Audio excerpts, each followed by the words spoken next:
बहुत समय से गैर मुस्लिम भाइयों को मुस्लिमों के इस विश्वास का मजाक उड़ाते देख रहा हूँ कि नबी सल्लल्लाहु अलैहि वसल्लम ने चांद के 2 टुकड़े कर दिए थे। ये लोग कहते हैं कि मुसलमान बार बार इस्लाम धर्म को विज्ञान पर खरा उतरने वाला धर्म बताते हैं, पर इस्लाम में वर्णित चांद के तोड़ने और नबी के द्वारा बिना किसी विमान के आकाश की सैर जैसी इन अवैज्ञानिक बातों के जरिए इस्लाम भी झूठ और अंधविश्वास ही फैलाता है। पहली बात तो हम इन भाइयों से यही कहेंगे कि इस्लाम को फैलाने के लिए अल्लाह और रसूल सल्लल्लाहु अलैहि वसल्लम ने चमत्कार दिखाने का सहारा नहीं लिया, बल्कि इस्लाम फैला अपने उच्च नैतिक नियमों के कारण। लेकिन आप कुरान और हदीस पढ़ेंगे तो पाएंगे कि नबी सल्लल्लाहु अलैहि वसल्लम का चमत्कार न दिखाना भी कुफार की नज़रों में नबी सल्लल्लाहु अलैहि वसल्लम के झूठे होने का प्रमाण था, और ये कुफार लोगों को ये कह कर भड़काया करते थे कि ये कैसा नबी है जो साधारण आदमियों की तरह बाजारों में घूमता फिरता है। यदि ये वास्तव में नबी होता तो अल्लाह ने इसके साथ एक फरिश्ता रखा होता और ये चमत्कार दिखाता होता। इस कारण कुछ एक चमत्कार जो अल्लाह के हुक्म से नबी सल्लल्लाहु अलैहि वसल्लम ने दिखाए,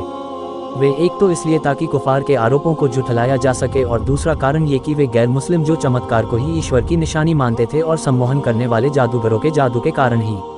उन्हें ईश्वर का साथी मानने लगे थे, वे लोग भी अल्लाह के द्वारा किए गए सच्चे चमत्कार को देखकर ये जान लें कि मोहम्मद सल्लल्लाहु अलैहि वसल्लम को ईश्वर का सच्चा साथ प्राप्त है। चांद के 2 टुकड़े करने के लिए भी कुफारे मक्का ने प्यारे नबी सल्लल्लाहु अलैहि वसल्लम को बहुत उकसाया और ये वादे किए कि अगर मोहम्मद सल्लल्लाहु अलैहि वसल्लम सच्चे हैं और सचमुच अल्लाह के रसूल हैं तो वे चांद को तोड़कर दिखा दें, फिर हम इनका नबी होना तस्लीम कर लेंगे और मुसलमान हो जाएंगे। अल्लाह और उसके नबी जानते थे कि कुफार के ये दावे और वादे सिर्फ नबी सल्लल्लाहु अलैहि वसल्लम को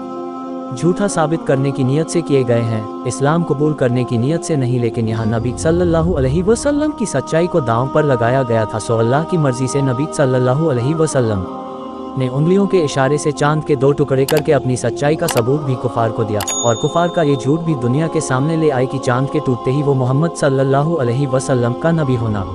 तस्लीम करके ईमान ले आएंगे। कुफारे मक्का चांद के तोड़े जाने को जादू कहकर इस सच से इनकार करने लगे, और न नबी सल्लल्लाहु अलैहि वसल्लम को उन्होंने नबी तस्लीम किया, न मुसलमानों को यातनाएं देनी बंद की। चांद के 2 टुकड़े होने का ये वाकया सच्चा था, ये हम आज भी पूरे दावे से कहते हैं। नबी सल्लल्लाहु अलैहि वसल्लम द्वारा चंद्रमा के तोड़े जाने की इस घटना ने कई वैज्ञानिक तथ्यों को भी स्पष्ट कर दिया,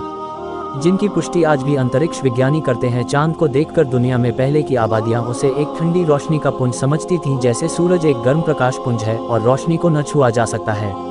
न ही तोड़ा जा सकता है। इस्लाम से पहले चांद को कोई भी व्यक्ति ऐसी ठोस वस्तु नहीं मानता था जिसे स्पर्श किया जा सकता हो। ये ख्याल 20वीं शताब्दी तक लोगों में बना रहा, जब तक नील आर्मस्ट्रॉन्ग ने चांद पर उतरकर ये साबित न किया कि चांद मिट्टी और चट्टानों से बना एक विशाल उपग्रह है। लेकिन चांद के तोड़े जाने के वाक़े से इस्लाम ने 1400 साल पहले ही ये सिद्ध कर दिया कि चांद एक ठोस आकाशीय संरचना है। पूरी दुनिया के लोगों में चांद को देवता या दैवीय शक्ति आदि मानने का भी चलन था इस्लाम से पूर्व, लेकिन चांद को तोड़कर नबी सल्लल्लाहु अलैहि वसल्लम ने ये सिद्ध किया कि चांद एक ठोस निर्जीव आकाशीय पिंड से अधिक कुछ नहीं, और उसमें कोई दैवीय शक्ति नहीं और न ही वो कोई देवता है। दुनिया भर के अनेक गैर मुस्लिम अब तक चांद में दैवीय शक्तियों का वास समझते थे, लेकिन अपने इतिहास से लेकर आज तक मुस्लिमों ने ऐसा अंधविश्वास चांद के विषय में कभी नहीं रखा। चांद के तोड़ने के मुस्लिमों के इस दावे ने इस संभावना को भी दुनिया के सामने रखा कि यदि 1400 वर्ष पहले चांद को तोड़कर जोड़ा गया था तो इस बात के चिन्ह आज भी चांद की सतह पर मिलने चाहिए। आज हमारे पास नासा द्वारा लिए गए चांद की सतह के कुछ चित्र हैं, जिनमें चांद की सतह पर एक विशाल दरार दिखाई पड़ रही है, जैसे किसी टूटी हुई चीज दोबारा जोड़कर रखने पर बन जाती है। हम जानते हैं कि विरोधी इस दरार के चंद्रमा की सतह पर होने के भी अलग अलग कयास निकालेंगे, पर चांद के टूटने की बात नहीं मानेंगे। पर इस्लाम में चांद के टूटने के विश्वास का मजाक ये लोग तब उड़ा सकते थे जब चांद पर ऐसी कोई दरार न मिली होती। इस दरार के पाए जाने के बावजूद यदि लोग चांद के टूटने की संभावना पर विचार न करें तो इसे उन लोगों के पूर्वाग्रह का ही परिणाम कहा जाएगा। बहरहाल जो लोग चांद के टूटने को इस्लाम का अंधविश्वास साबित करना चाहते हैं, वे अपनी इस बात की चांद कभी नहीं टूटा था को सिद्ध करने का कोई प्रमाण नहीं दे सकते, लेकिन चांद टूटा था इस बात का एक बड़ा प्रमाण मुस्लिमों के पास अवश्य है।